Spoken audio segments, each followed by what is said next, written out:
4월 22일 수요 예배를 온라인 예배로 함께 드리시겠습니다. 먼저 찬양하시겠습니다. 우리를 사용하소서. 우리 한 마음으로 함께 찬양하셨으면 좋겠습니다.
사랑과 은혜와 자비가 충만하시사 오늘도 하나님을 찾는 백성들 위에 은혜 위에 은혜를 더하시며 그들로 하여금 감당할 수 없었던 하나님의 귀한 사명을 맡아 이 땅에 하나님의 영광과 하나님의 뜻을 드러낼 수 있도록 허락하시는 아버지 하나님, 오늘 우리가 함께 모여 예배하지는 못하지만 하나님을 사모하며 교회를 사랑하며 또한 이 땅에 하나님의 나라가 온전히 임하기를 소망하는 주의 백성들이 온 마음과 정성을 모아 주님 앞에 예배합니다. 어느 처소에 있던지 간에 하나님께서 임재하여 주시고 동행하여 주시사 오늘 이 시간 우리에게 들려주시는 하나님의 귀한 뜻이, 그 음성이 우리의 마음에 믿어지는 바 되게 하시며 우리의 삶의 바른 목적이 되게 하시고 날마다 우리의 기도의 제목이 될 수 있는 놀라운 변화를 경험할 수 있도록 인도하여 주시옵소서. 오직 성령 하나님께서 우리 위에 함께 하사 이 모든 시간을 주도하시고 인도하여 주실 줄 믿사오며 우리 주 예수님의 이름으로 기도합니다. 아멘. 말씀 보시겠습니다. 오늘 함께 보실 말씀은 고린도전서 12장 12절에서 13절까지의 말씀입니다. 고린도전서 12장 12절에서 13절까지의 말씀, 우리 한 목소리로 함께 읽습니다. 몸은 하나인데 많은 지체가 있고 몸의 지체가 많으나 한 몸인가 같이 그리스도도 그러하니라. 우리가 유대인이나 헬라인이나 종이나 자유인이나 다 한 성령으로 세례를 받아 한 몸이 되었고 또 한 성령을 마시게 하셨느니라. 아멘. 오늘 말씀의 제목은 영적 공동체란이라는 제목의 주제로 말씀을 나누려고 합니다.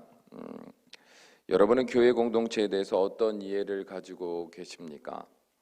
교회에 소속된 성도든 교회 밖의 사람이든 교회하면 가장 먼저 떠올리는 것, 그리고 가장 기대하는 교회의 모습은 아마도 이런 단어들로 표현될 수 있을 겁니다. 사랑, 용서, 희생, 인내, 친절, 위로, 평화, 이런 단어들로 교회를 향한 사람들의 기대를 표현할 수 있을 거예요. 맞습니다. 교회는 이 땅을 살아가는 죄인들을 향한 하나님의 사랑으로 인하여 세워진 공동체입니다. 그리고 그 사랑의 시작에서 비롯된 수많은 성령의 열매들, 사랑과 희락과 화평과 오래 참음과 자비와 양선과 충성과 온유와 절제 등과 같은 아름다운 결실을 맺게 됩니다. 그래서 사람들은 교회를 바라볼 때 세상과는 다른 거룩하고 정결한 삶의 열매들을 기대하게 되는 겁니다. 그런데 문제는 교회 공동체의 본질을 감성적인 차원, 그러니까 결과론적인 차원에서만 기대하려고만 하고 이성적인 차원에서는 그 교회 본질을 이해하고자 하는 태도가 상당히 부족하다는 겁니다. 이게 무슨 말이냐 하면, 예를 들어 주일날 교회에 오면 여러분, 우리가 기쁨으로 예배를 드리지 않습니까? 예배를 드리고요, 은혜를 충만히 받고 나서 또한 점심 식사를요, 교회에서 제공하는 식사를 통해 함께 제공받고 그 식탁의 교제를 나누게 됩니다. 모두들 맛있는 음식을 먹으며 한 주간의 안부도 묻고 그가 나누고 싶었던 깊은 교제도 나누게 됩니다. 그래서 누군가가 그 식탁의 풍성한 교제를 기뻐하며 이렇게 말할 수 있을 거예요. 역시 우리 교회에 와서 예배를 드리면서 정말 말씀으로 찬양으로 정말 많은 은혜를 받았고, 또 이렇게 밥을 먹으면서 이렇게 맛있는 음식을 나누면서 서로 교제를 나눌 수 있다는 게 너무나 감사한 것 같아요. 하나님께서 오늘날 우리에게 충분한 이런 과정들을 통해 위로도 주시고 힘도 주시고 또 사랑의 풍성함으로 기쁨을 맛보게 하시는 것 같아 너무 감사합니다. 이렇게 고백할 수 있을지도 모르겠습니다. 그렇다면 이 성도가 느낀 그 감사라든지 기쁨이라든지 위로라든지 사랑이라든지 하는 그 모든 아름다운 그 사람의 결실은요, 어떻게 해서 생겨난 걸까요? 그냥 아무런 노력도 없이, 그러니까 교회 차원에서 아무런 노력도 없이 그런 마음의 풍성한 결실을 저절로 맺어지게 된 걸까요? 그렇지 않습니다. 매주 혹은 매일 드려지는 예배를 위해서 목회자는 성경을 펼치고 기도하며 수많은 책과 최근 이슈가 되는 사회적 동향을 조합해서 성령께서 정확하게 지시하시는, 지도하시는 그 뜻을 분별하려고 노력합니다. 그래서 한 단어를 쓸 때도, 한 문장, 한 단원의 글을 써내려갈 때도 상당히 많은 시간을 투자하게 됩니다. 그리고 이 모든 과정이 바탕이 되는 개인의 경건 생활이나 사생활에서 비롯된 수많은 감정과 상황들로부터 생각과 마음을 지켜서 성령님이 주시는 거룩한 뜻에 오염되지 않도록 실시간으로 쉴 새 없이 자기 성찰의 시간을 갖는 것에도요, 상당히 많은 에너지와 시간이 투자되기도 합니다. 찬양대는 주일날 아름다운 찬양을 드리기 위해서 그 누구보다도 먼저 교회에 나와 연습을 합니다. 그리고 모두가 예배를 드리고 나서 돌아간 후 이후에도 교회에 남아 다음 주에 드릴 찬양, 또 절기에 드릴 특별한 찬양을 연습합니다. 언제까지 연습할까요? 한 번, 두 번 불러보고 연습이 끝나는 과정이 아닙니다. 서로 다른 목소리고요, 서로 다른 성량이 있습니다. 지휘자는 그 모든 것을 조합해서 모든 것을 조화를 이루며 가장 최고의 화음의 음색이 나올 때까지 계속해서 반복하여 연습을 시킵니다. 1시간이 될 수도 있고요, 특별한 찬양을 준비할 때는요, 막 3, 4시간이 될 수도 있어요. 그래서 우리 찬양대 분들이 연습하는 모습을 보면 어떨 때는 저보다도 더 늦게 집에 가실 때도 있는 것 같아요. 저녁 때쯤에, 아침 일찍 제일 먼저 와서 저녁 때쯤 집으로 돌아가시는 경우도 자주 보게 됩니다. 여러분, 대표 기도자는 어떨 것 같으세요? 주일날 우리 대표 기도 하시는 분들, 그냥 아무 말도 그냥 뭔가 느낌에서 생각에서 나오는 말들, 물론 그런 것도 기도가 될 수 있지만 대표 기도자라는 특별한 또 사명의식이 있기 때문에 모르긴 몰라도 주중에 내내 아마 기도문을 쓰시느라고 기도도 많이 하실 거고 또 썼다 지웠다 하시면서 많은 시간들을 보내실 겁니다. 이것도 쉬운 일은 아니에요. 안내위원들은요, 자신을 더욱 특별하게 꾸미고 교회에 미리 나와서 성도님들을 웃음으로 맞이합니다. 주차위원들은요, 추우나 더우나 비가 오나 눈이 오나 교회 주차장의 안과 밖에서 성도님들의 차량이 안전하게 주차하고 또 출차될 수 있도록 애를 씁니다. 우리는 뭐 겨울 같은 때는 아우 추워 하고서 교회로 달려와서 올라와서 난로에서 이제 손을 쬐면서 그 추운 기운을 녹이면 되지만, 여러분 주차위원분들은 계속 밖에 서 계시는 거예요. 매 주일마다. 겨울 같은 때는 여러분 이게 절대로 쉬운 일이 아니라는 걸 우린 잘 알고 있지 않습니까? 식탁의 규제는 어때요? 하나님께 기도했더니 식당에 딱 올라갔어요. 그랬더니 음식이 딱 세팅이 되어 있습니까? 하늘에서 만나를 내려주시듯 우리가 먹고 싶어하는 식단들이 저절로 식탁에 놓여져 있냐 이 말입니다. 아닙니다. 식당 봉사를 하는 성도님들은 이미 몇 주 전부터 예산에 맞추어 식단을 논의합니다. 논의하고 나서 좋은 재료를 준비하기 위해서 이것저것 알아보십니다. 그리고 서로 시간을 내어 주일 전날 모이고 위생과 맛에 신경을 쓰며 아침부터 저녁까지 음식을 다듬고 기본 조리를 하고 상하지 않게 잘 보관한 후에 집으로 돌아갑니다. 그리고 주일날 아침 누구보다 일찍 모여서 수백 명의 식사를 뜨거운 가스레인지 앞에서 준비합니다. 우리는 음식을 먹고 이제 그 그릇을 반납하고 돌아가면 그만이지만 식당 봉사하시는 성도님들은 뒤에 남아서 우리가 먹을 때 사용했던 모든 그릇과 식기를 깨끗하게 설거지한 후 모든 일과를 마무리하십니다. 자, 그러면 생각해 볼까요?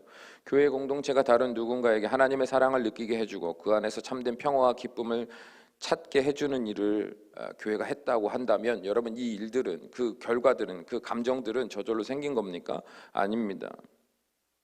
내가 아닌 다른 교회 구성원들이 자신들의 맡은 역할에 있어서 최선을 다했기 때문에 경험될 수 있는 사랑이며 기쁨인 것입니다. 그렇다면 여러분에게 다시 물어보겠습니다. 교회 공동체란 어떤 곳입니까? 교회 공동체란 하나님의 사랑을 전하기 위해서 자신의 맡은 사명에 최선을 다하는 사람들의 헌신과 희생, 노력으로 세워지는 공동체가 바로 교회입니다. 만일 교회 안에 성도 그 누구도 희생하고 헌신하지 않는다면 당연히 교회가 줄 수 있는 사랑과 기쁨도 사라지게 되겠죠. 아무도 교회에서 내가 맡은 바의 사역에 있어서, 사명에 있어서 최선을 다하지 않고 또 하려고 하지 않으면 교회는 더 이상 나눠줄 수 있는 게 없어지는 겁니다. 물론 교회에서 그것만 줍니까? 목사님 너무 인간적으로 교회를 바라보시는 거 아닙니까? 교회의 본질은 기도하는 거고요. 교회의 본질은요, 말씀 보는 거고요. 예배하는 겁니다. 그것을 열심히 하면 교회는 충분히 사랑을 나눌 수 있습니다. 교제를 할 수 있습니다. 물론 맞죠. 이거는요, 솔직히 말씀드리지 않은 이유는 가장 기본이기 때문에 그래요. 기본. 근데 중요한 건요, 여러분, 우리가 누군가를 사랑한다라는 거는요, 어떻게 하는 거예요? 말로만 하는 거예요? 아니면 내 마음으로만 하는 거예요? 아니에요. 사랑한다라는 건요, 삶으로 실천되어지는 거예요. 행동으로 드러나게 되는 겁니다. 그러기 때문에 자연스럽게 내 안에 사랑의 마음이, 내 안에 섬김의 마음이 이렇게 주어지면 우리는 그것을 따라서 행동해야 되는 거예요. 제가 말씀드리는 것은 교회라는 그 본질은 그냥 어떤 마음이 있다, 내가 어떤 감정이 있다, 그리고 내가 교회에 와서 어떠한 감정과 어떠한 느낌을 받았다라는 차원으로만 교회를 바라보려고 하는 사람들의 태도를 제가 이야기하는 거예요. 사랑이든 감사든 기쁨이든 위로든, 여러분 이 모든 은혜가요, 우리 안에 있고요, 또 흘러서 다른 이의 안에 흘러 들어가기 위해서는요, 거룩한 성령님의 주도하심도 필요하지만 이 모든 일들은요, 많은 사람들의 헌신과 노력으로 인하여 이루어지게 된다는 겁니다. 사도행전을 보면 초대교회 시작을 볼 수 있어요. 모순절 마가의 다락방에서 성령이 임재하신 이후에 베드로가 복음을 전했고, 그 복음은 또한 강력한 능력이 되어서 3,000명의 사람들이 회개하고 예수님을 영접하는 놀라운 기적을 만듭니다. 이제 그들은 유대인들이 예배를 드리던 회당과 성전을 넘어서서 오직 예수님을 믿는 새로운 공동체를 형성하게 됩니다. 이게 바로 초대교회의 시작입니다. 자, 그런데 다양한 신분과 다양한 형편을 가진 사람들이 모이다 보니 그들을 사랑으로 돌보며 가르치는 일이 구체화되어야만 했습니다. 이에 성도들은 자신의 재산과 소유를 팔아서 각 사람의 필요를 따라 나누어 주었습니다. 또한 날마다 마음을 같이하여 성전에 모이기를 힘쓰고 각 가정에서도 서로 모여서 떡을 떼며 기쁨과 순전한 마음으로 음식을 먹고 하나님을 찬양하며 예배했습니다. 초대교회의 그 현장에서도 교회 공동체는 누군가의 헌신과 희생, 섬김과 사랑으로 그 구원의 기쁨과 영원한 천국의 소망을 그 공동체가 함께 이어갈 수 있었다는 거예요. 자, 그렇다면 우리는 이런 질문을 할 수 있을지 모르겠습니다. 여기까지 말씀을 듣고 나서 그래요, 맞아요 그러면서 어떤 분들은 저는 이미 교회 임원으로서 또 교회 직분자로서 교회를 위해서 제 역할을 충분히 감당하고 있다고 생각합니다. 그러므로 나는 성도로서 내 할 일을 다하고 있다고 생각해요. 물론 이렇게 말하지는 않겠지만 왜 여러분 그거 아시죠? 설교를 말씀을 듣다 보면 어떤 사람들이 있고 어떤 사람들이 있다 그러면 여러분 마음속으로 나를 어떤 사람의 이렇게 자리로 이렇게 옮겨놓지 않습니까? 예, 그러면서 들으시잖아요. 저도 그래요. 그러니까 여기까지 말씀을 듣다 보시면 그래요. 나는 교회에서 어쨌든 열심히 제 역할에 최선을 다하고 있어요. 라는 사람의 이제 부류로 자신을 옮겨놓을 수 있어요. 잘못됐다는 건 아닙니다. 자, 그러고 나서 이제 뭘 말씀하시려고 하는 겁니까? 라고 의문을 가질 수 있습니다. 또 다른 한편에 이제 마음이 이제 두신 분들이 있는데 그분들은 어떤 분일까요? 저도 교회를 위해서 어떤 사명을 감당하고 싶은데 무엇을 해야 할지 모르겠습니다. 아무도 저에게 관심을 주지 않고 저에게 무엇을 해달라고 부탁해 주지도 않아서 제가 당장 무엇을 해야 될지 잘 모르겠습니다. 라고 말씀하시는 분들도 계실 수 있습니다. 예. 솔직히 그분들의 마음 제가 이해합니다. 여러분 생각해 보세요. 교회에 이제 새로 등록한 지 얼마 안 됐거나 교회는 오래 다녔지만 성도님들과 깊은 교제를 할 수 없는 또 개인적인 성품 기질이 그렇게 내성적인 분이 있으실 수도 있고 또 그렇게 만나서 교제할 만한 기회가 마땅히 없어서 교회는 오래 다녔지만 좀 더 교회 깊은 자리로 못 들어오신 분들도 있거든요. 그러니까 그분들은요 이런 말씀을 들으면 속상하실 수 있어요. 나도 안 하고 싶어서 안 하는 건 아닌데 용기도 안 나고 또 어떻게 어떤 방법으로 참여해야 될지도 몰라서 내가 못하는 것뿐인데 요즘 사회가 그렇잖아요. 내가 뭐 해보겠습니다. 그러면 예전에는 막 자신감 있다 막 이렇게 얘기하지만 요즘에는 내가 뭐 해보겠습니다. 나서면은 그거를 또 왜 이렇게 나서냐고 그러면서 또 삐딱한 시선으로 보는 시선이 참 많은 것 같거든요. 그러다 보니까 괜히 잘난 척한다는 소리를 들을까봐 나서지 못하실 수도 있습니다. 어찌되었건 나는 열심히 사역하고 있습니다. 또 나는 열심히 사역하지 않고 있습니다. 라는 그 두 부류로 우리는 생각해 볼 수 있습니다. 나누어서. 자, 그렇다면 이 두 부류의 성도님들에게 무엇을 말할 수 있을까요? 열심히 사역을 하든 열심히 사역을 하지 않든 이 두 그룹의 성도님들에게 있어서 그 근본 본질은 하나입니다. 사역함과 사역하지 않음에 있어서 그 시작이 되거나 또 그 과정이 되거나 그 결과가 되는 이 모든 과정을 주도하는 가장 중요한 핵심적 가치가 하나 있다 이 말입니다. 그것은 무엇입니까? 사도 바울은 오늘 본문 말씀 12절에서 13절에 이렇게 이야기합니다. 11절에서 13절 함께 다시 한번 읽습니다. 몸은 하나인데 많은 지체가 있고 몸의 지체가 많으나 한 몸인가 같이 그리스도도 그러하니라. 우리가 유대인이나 헬라인이나 종이나 자유인이나 다 한 성령으로 세례를 받아 한 몸이 되었고 또 다 한 성령을 마시게 하셨느니라 이렇게 말씀합니다. 여러분 이 말의 뜻은 뭡니까? 한 교회 공동체의 구성원이 어떤 사람이 모이든 상관없이 각자의 역할, 그 사명을 가지고 유기적으로 연합되어 하나님의 거룩한 영광을 드러내며 그분의 온전한 사랑을 전파하는 일은 그렇게 교회가 성장해가고 그런 사명을 맡아서 세상에 영향을 끼치는 일은 사람의 의지나 결단에 있는 것이 아니라 성령 하나님의 주도하심 속에서 이루어진다라고 사도 바울은 말하고 있는 겁니다. 또한 24절에서 25절 말씀 함께 읽어봅니다. 24절에서 25절 우리의 아름다운 지체는 그럴 필요가 없느니라 오직 하나님이 몸을 고르게 하여 부족한 지체에게 귀중함을 더하사 몸 가운데서 분쟁이 없고 오직 여러 지체가 서로 같이 돌보게 하셨느니라 이렇게 말합니다.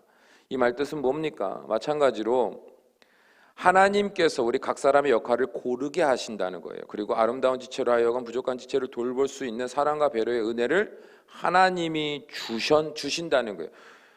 25절에 서로 같이 돌보게 하셨느니라 그러잖아요. 서로 같이 돌보라 하셨느니라가 아니라 돌보게 하셨다. 그 하셨다의 주체는 뭐예요? 누구예요? 내가 아니에요. 하나님인 거예요. 내 안에 성령 하나님이 돌볼 수 있도록 하여 주셨다는 겁니다. 그러니까 우리는 이렇게 정리할 수 있는 거예요. 우리가 교회 안에서요, 사명을 감당하는 사람이든 감당하지 않는 사람이든 이 모든 일의 주도권은 누구에게 있다? 나의 의지와 결단이나 취향에 있는 것이 아니라 성령 하나님의 의지와 결단에 있다는 거예요. 여러분, 이것은요 정말 당연합니다. 말씀을 잘 읽어보시면 이거는 교회의 가장 기본적인 구조예요. 교회는요 사람들이요 같은 종교적 성향을 가진 사람들이 3, 3, 5 모여서 만든 것이 교회가 아니고요. 교회는요 예수 그리스도를 믿는 자들이 모이는 공동체고요. 또한 그 모인 자들이 어떻게 그 구원의 기쁨을 이어갈까, 그 구원의 영적 전쟁을 싸워낼까, 그 구원의 기쁨과 그 구원의 온전함 이루기 연합함으로 어떤 일들이 이루어가야 될까는요 솔직히 말하면 사람의 입과 생각이 아니라 성령 하나님의 임재와 다스리심 속에서 교회 공동체는 세워져 가고 발전해 가는 겁니다. 그러므로 사명을 맡은 자나 사명을 맡지 않는 자나 그들의 모든 인생, 그들의 그리스도인으로서의 삶의 모든 주권은 성령 하나님의 주도하심에 있다라고 우리는 분명히 확인할 수가 있는 겁니다. 자, 그렇다면 먼저 만약에 내가 교회 안에서 사명을 잘 감당하고 있습니다 라고 하시는 분들이 계시다면 이 말씀을 근거로 우리는 어떻게 우리의 삶에 적용할 수 있겠습니까? 여러분, 사람은요 자기의 그 중심, 그러니까 어떤 일을 함에 있어서 그 동기와 목적, 그것을요 돌아보고 그것에 대하여 정직하게 행동하려고 하는 태도를요 끊임없이 성찰해가는 과정들을요 솔직히 말하면 별로 익숙해하지 않습니다. 특별히 필요하다고 생각하지도 않습니다. 왜냐하면 육신적인 본능과 습관, 그 필요 부분에만 주된 관심을 갖기 때문에 그렇습니다.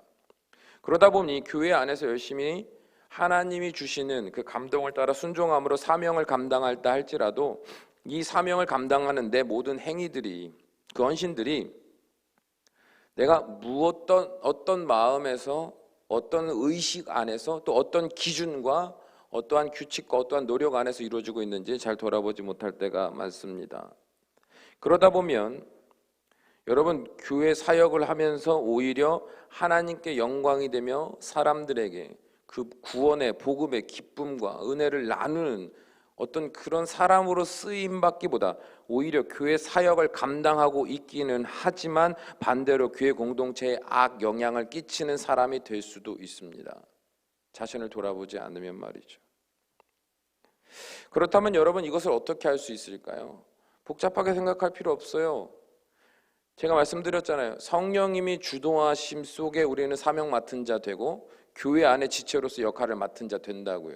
자, 그러면 성령님이 주도하셨다라는 거는, 그래서 우리가 성령님의 뜻을 따라 사명을 맡았다라는 건 당연히 삶으로 어떤 열매들이 맺어질까요? 네, 성령의 열매들이에요. 어떤 일의 성과가 열매가 아닙니다. 여러분, 일의 성과는요, 일의 결과는요, 솔직히 말하면 인간의 관점으로 보면 됐다 안 됐다를 우리는 판단하죠. 예를 들면, 그래, 교회가 열심히 봉사하고 열심히 투자하고 예배하고 했더니 그래서 교인이 몇 명 늘었냐, 몇 명 줄었냐.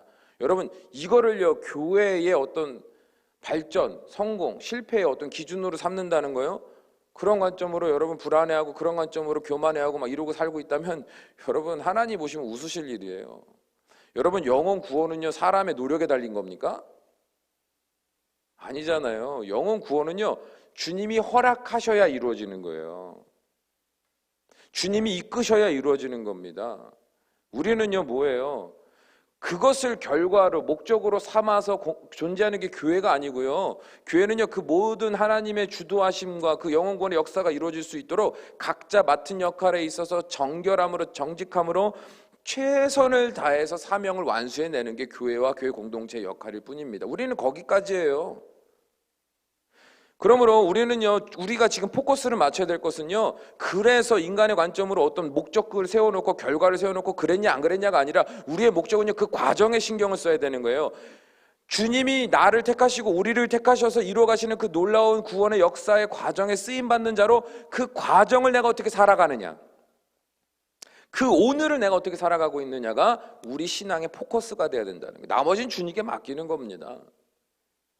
그 과정을요, 그렇다면 성령께서 주도하시는 자, 그래서 성령의 주도하심, 인도하심을 따라 순전함으로 순종하며 그 사역을, 그 지체로서의 사역을 감당하는 사람의 삶은요, 성령의 열매들, 아름다운 열매들이 맺어지게 되는 거예요. 사랑하고 말이죠, 서로 섬기고요, 온유한 마음으로 절제하고, 이런 아름다운, 인내하는, 오래 참는 그런 아름다운 마음들이 그 안에서 막 생겨나게 되는 거다 이 말입니다. 그리고 그런 마음과 그런 생각, 그런 감정, 그런 판단으로 여러분 말과 행동에 있어서 조심하게 되는 거예요. 그리고요, 사역을 해놓고도요, 내가 어떤 사명을 완수했어요. 어떻게 보면 내가 결정적인 역할을 했다 이 말입니다. 그래서 교만해지는 마음이 어느 순간 내 안에 자리 사로잡으려고 하는 거 여러분 아세요? 저는 절대 그렇지 않습니다. 여러분 그렇게 말할 수 없으세요. 왜냐하면 나는 안 그럴지 몰라도 사탄은요, 하나님의 은혜가 더한 곳에 더 강력하게 역사하려고 그러거든요. 그러니까 내가 막 노력해서 이 정도 됐다고 생각하는 거예요.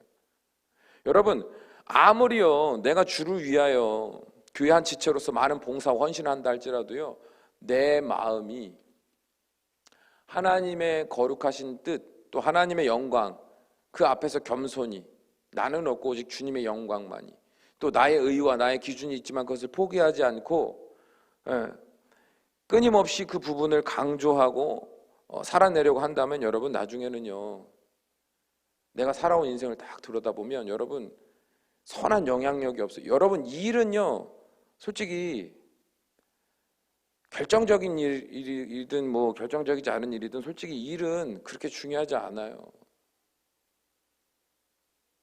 하나님이 보실 때 성령의 인도하심을 따라 내가 거룩함으로 살고 있느냐 그렇지 않느냐가 중요하다는 거죠. 예전에 한 교회가요, 교회를 새로 건축하려고 합니다. 그래서 많은 성도님들이 함께 기도하고 결단하고 헌신함으로 마음과 뜻과 생각을 모아서 열심히 건축했습니다. 그렇게 시간이 흐르고 이제 교회는 아름다운 성전이 됐어요. 너무나 기뻤겠죠. 많은 사람들이 교회에 등록하고 그래서 많은 큰 교회로 부흥하게 됩니다. 그러면서 자연스럽게 직분자들이 늘어나게 됐고 많은 사람들이 새로운 직분을 받게 됩니다.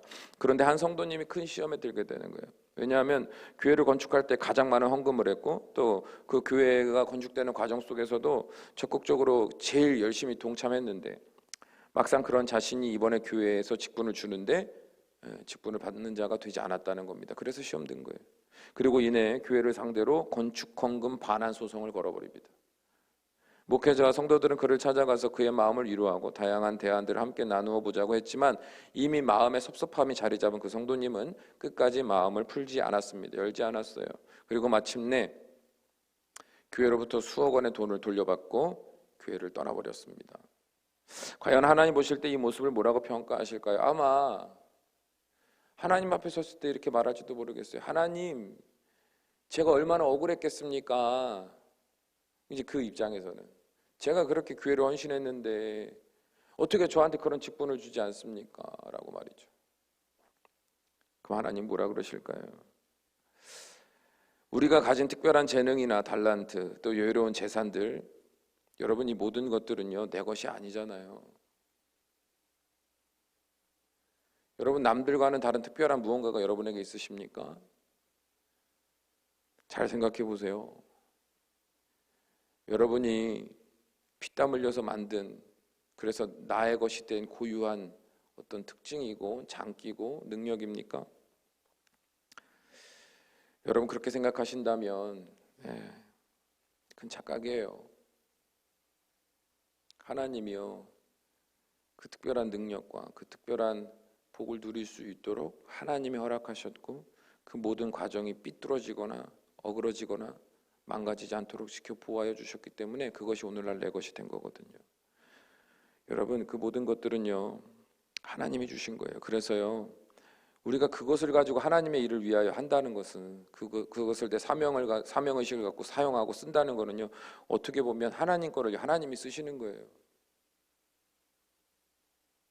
성령님은요 하나님이 나를 통하여 일하시려고 나에게 특별한 것들을 주셨는데 그것을 내 것이라고 착각하는 우리들 안에 성령님은요 아마도 그러한 우리의 교만한 마음을 복음 앞에서 회개하게 하시고 십자가의 구원 앞에서 엎드려 회개하게 하시고 이제는 나라는 사람의 어떤 주도적인 의미, 그 모든 주권들을 내려놓고 비로소 원래에 가야 할 그 길, 하나님의 거니까 하나님의 것으로 흘러가고 하나님의 뜻대로 쓰임받는 그 원래의 섭리로 돌아갈 수 있도록 인도하시는 분이 바로 성령 하나님인 겁니다. 교회 공동체의 모든 사명과 헌신은 결국 성령님의 주도하심 속에서 일어난 것이기에 그 풍성한 열매를 맺어갑니다. 그러나 자기 만족과 자기 주도적인 사역을 하는 경우에는 여러분 오히려 미움과 분노, 불평과 원망, 교만과 시기심과 같은 열매를 맺게 됩니다.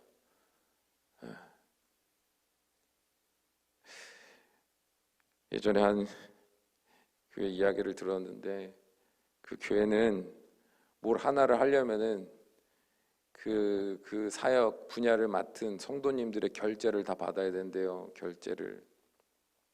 근데 그게 나쁜 건 아닙니다. 결제를 받아야 되는데 문제는 뭐냐면 교회는 같이 협력하는 거니까 나쁜 건 아닌데 문제는 뭐냐면 모든 성도가 그렇게 하기를 원했는데 그 담당, 사역을 사명을 맡은 자가 나는 그것을 원치 않는다고 결제해 주지 않아서 일이 틀어지고 그 틀어지는 과정에 수많은 분쟁이 일어나고 그 분쟁이 일어난 가운데 파가 갈리고 그래서 교회가 완전히 기울었다는 소식을 들은 적이 있거든요.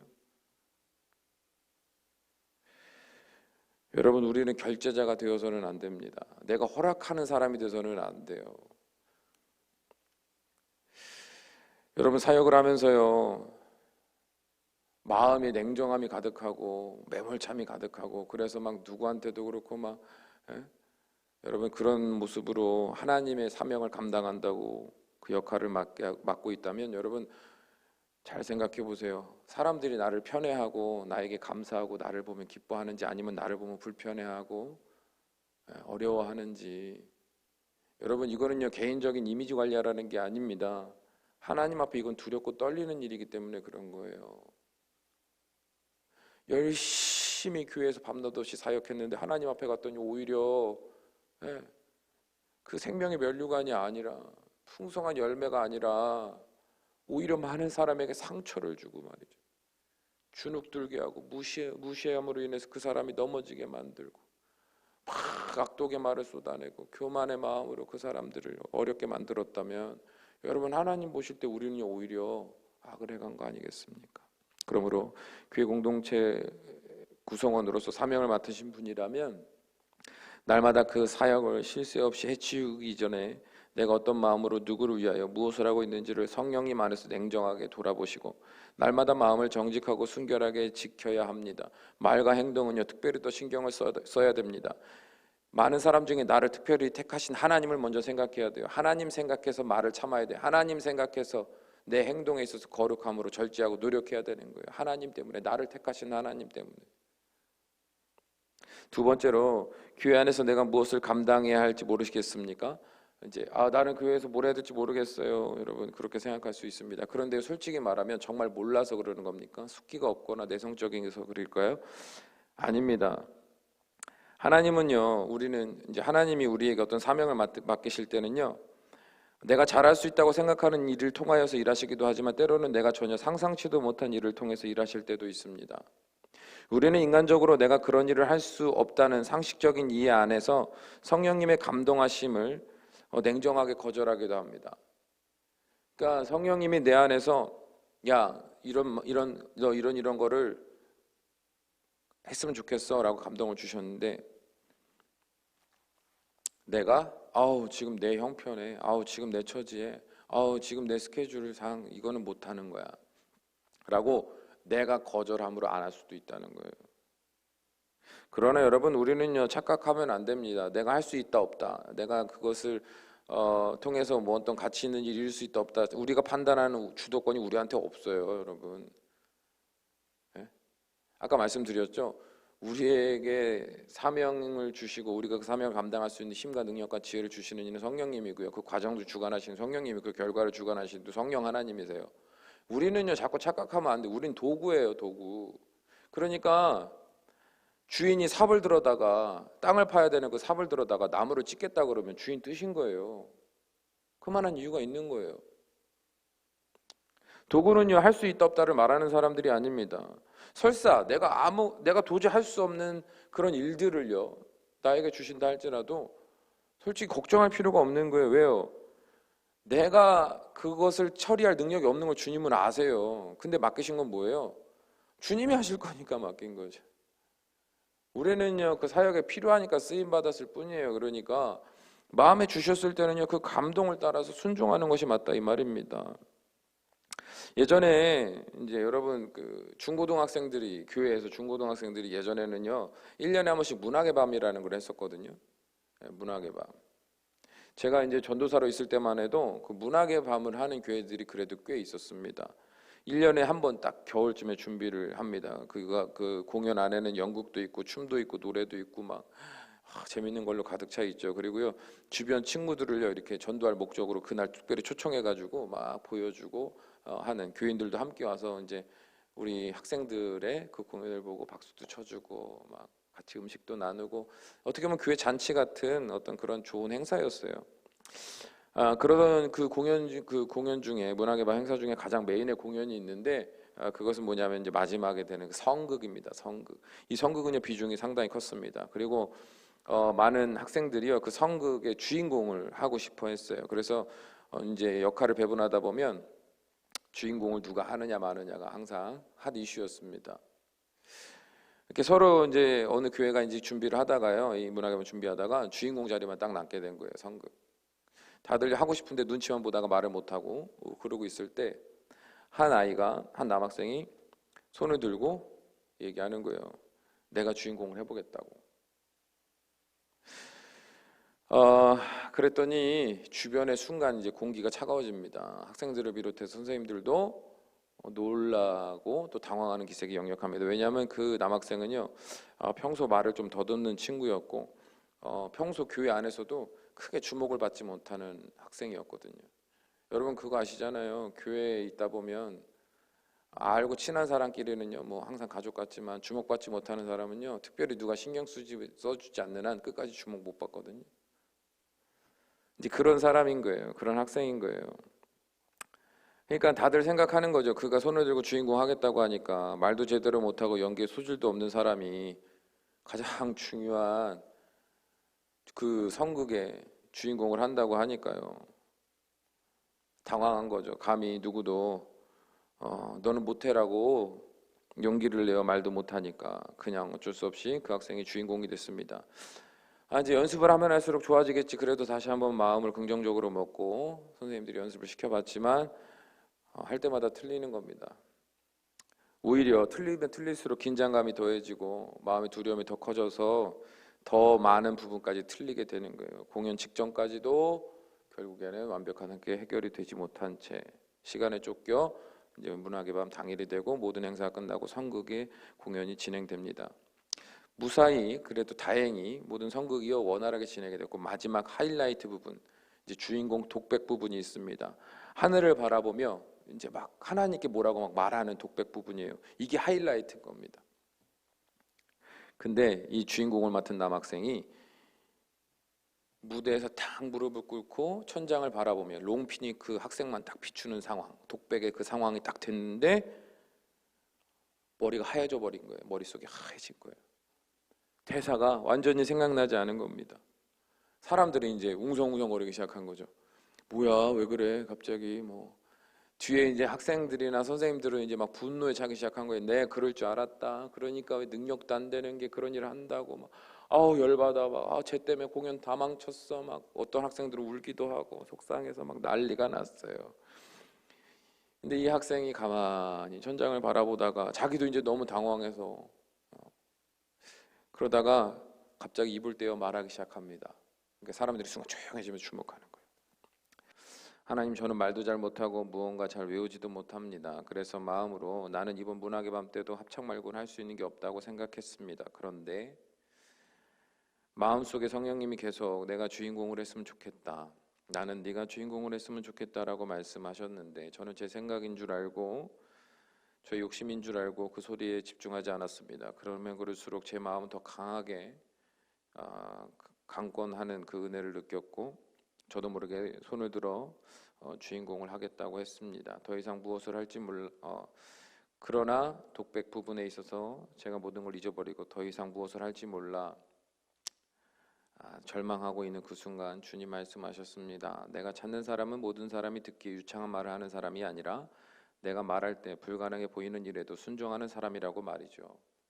그래서 저는 기쁩니다. 비록 여기 있는 사람들에게 큰 실망을 끼쳤지만 하나님이 기쁘게 받으셨으니 저는 그것만으로도 감사합니다. 또한 여기 있는 분들에게도 하나님께서 위로해 주시고 하나님께서 그 마음에 이 시간을 통한 풍성한 은혜를 주셨으면 좋겠습니다. 제가 할 수 있는 것은 이게 답니다라고 독백적으로 기도를 했어요. 그 말에, 그의 고백에 그 학생이 주인공을 맡는 것에 있어서 불만이 많았던 학생들, 심지어 선생님들은요, 자신들이 얼마나 하나님 앞에서 큰 죄를 범했는가 생각하고 회개했습니다. 여기저기서 우는 소리가 들렸고 자신이 얼마나 이 행사라는 것을 진행하기 위해서 한 사람에 대해서 그 사랑의 마음, 그 배려의 마음이 없었는가를 깨닫고 회개하기 시작한 거예요. 그리고 그 자리에 초대되었던 불신자들, 그 친구들도요, 그 학생의 고백을 들으면서 하나님은 세상 사람과는 다르게 외모가 아니라 마음을 받으시고 연약한 사람도 하나님은 사용하시는 하나님이시구나라는 그 은혜를 그 학생의 고백 속에서 깨닫게 됐습니다. 그래서 그 자리는요, 여러분, 놀라운 결과가 일어났어요. 그 공동체는 더 이제 연약한 학생들을 돌아보는 공동체로서 방향성을 갖게 됐고, 또 그 자리에 왔던 불신자들은 또 교회 많은 사람들이 찾아와 등록하는 부흥의 역사들이 일어났죠. 하나님은요, 그러니까 인간이 볼 때는 문학의 밤이라는 행사를 했지만 하나님 보실 때는 회개와 부흥의 역사를 동시에 이뤄가셨던 겁니다. 그러므로 여러분, 내가 어떤 사람이든 상관없어요. 하나님이 나를 통해 일하시는 거기 때문에 여러분 마음에 주시면 순종해 보십시오. 내가 생각했던 것과는 전혀 다른 놀라운 기적들을 이루어 가실 겁니다. 사랑하는 여러분, 교회 공동체는 예수 그리스도를 믿는 공동체입니다. 예수 그리스도를 믿는 공동체라는 것은 내 목적이나 내 기준, 내 고집, 내 성향, 어떻게 보면 개인적인 모든 치우친 것들이요, 다 십자가 위에서 죽은 사람들이 예수 믿는 사람들이에요. 그리고 예수님께서 주도하시는 대로 순종하여 내가 가진 것, 나에게 주신 것을 가지고 최선을 다해 헌신하는 게 교회 공동체다 이 말입니다. 교회 공동체가 바르게 세워져 가면 갈수록 교회는요, 풍성한 복된 열매를 맺어갈 수밖에 없습니다. 그 열매는요, 우리가 말하는 성취의 열매, 만족의 열매, 완벽의 열매가 아니라 사랑과 헌신과 배려의 열매들, 그 희생의 열매들, 그 열매들이요 점점 더 흥황하게 되면 하나님의 영광이요 교회를 통해 성도님들의 헌신을 통해 드러나게 되고 더 많은 사람들이 그 모습을 통해 주 앞에 나오게 됩니다. 바라기는 사명을 맡은 성도님이라면 날마다 성령 하나님 앞에서 자신의 마음을 정직하고 정결하게 돌아보는 훈련을 게을리하지 마십시오. 또한 아직 사역을 감당하지 못하고 계신 분들이 있다면 하나님께서 나에게 바라시는 것이 무엇인가를 기도하면서 이제는 하나님의 몸된 지체로서 공동체원으로서 하나님이 기뻐하시는 사명을 감당하기 위한 그 기도를 놓지 않으셨으면 좋겠습니다. 설사 나는 할 수 있다 없다를 생각하는 부분이 있을지라도 마음에 주시면 순종해 보세요. 하나님이 놀라운 일들을 이루어 가실 겁니다. 바라기는 우리 교회 모든 성도님들이 또 우리 공동체가 성령 하나님께서 인도하셔서 우리를 이끄시고 또 보내신 자리, 세우신 자리에서 최선을 다하며 성령의 거룩한 열매를 맺어가는 것을 목적으로 우리의 생각과 마음을 복종시키고 날마다 기도하며 거룩함으로 살아가기 위해 애쓸 때 주님께서 놀라운 구원의 역사들을 증거들을 이루어 가실 줄 믿습니다. 기도하십니다. 사랑이 많으신 아버지 하나님, 우리는 연약하고 미련합니다. 그러나 주님이 택하셔서 사용하십니다. 바라기는 우리가 늘 겸손한 자 되게 하셔서 성령 하나님의 인도하심을 따라 순종하게 하시고, 그러므로 하나님이 기뻐하시는 아름다운 열매들이 가득 맺혀가는 복된 공동체 될 수 있도록 인도하여 주옵소서. 예수님의 이름으로 기도합니다. 아멘.